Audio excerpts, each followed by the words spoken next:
The following is a story from Doug McLean describing the restoration process and fabrication of the figurehead of the 1877 Tall Ship Elissa.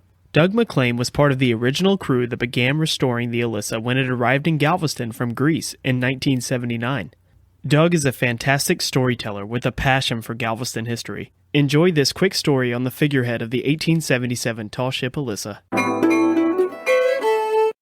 When I was working on the restoration of the Elissa, we had to have a figurehead carved. This was real critical. The figurehead on a historic ship, 1800s, was usually the daughter of the shipbuilder or some very prominent person in the family of the shipbuilder, the ship owner.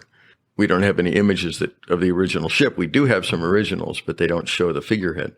So we had to come up with a model of some kind. Well, how are we going to do this? Well, we had a young girl who was an A&M student, Texas A&M Maritime. She was on the volunteer crew. The chief rigger, who was the 6'6" bearded guy from San Francisco, thought that she would be the perfect figurehead model.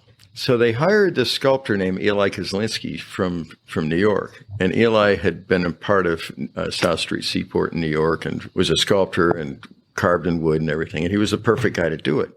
So Eli came down here and he said, well, I can't just see her. We're going to have to work this out and so that I get this composition right.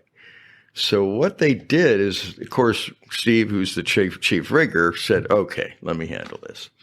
He figured out how to take this young 19 or 20-year-old girl and literally strap her to the front of the ship with ropes, tying her arms back behind her. And I'm not kidding, round the bow of the ship. Not only did he convince the powers that be that were paying for all this, that this was a legitimate request, also convinced this young girl that she was going to allow herself to be strapped on the front of the ship. And Eli took a whole series of photographs of it and sketches and everything else and took those back to his studio on the Strand and carved the figurehead, and it is absolutely beautiful for it. So it was a great story, great event to be there for, with a great outcome. So that's the figurehead we see today. That's the figurehead.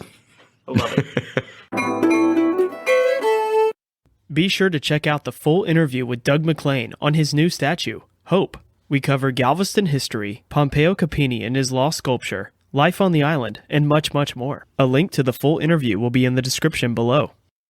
For more information on this topic or another audio guide, be sure to check out the description below.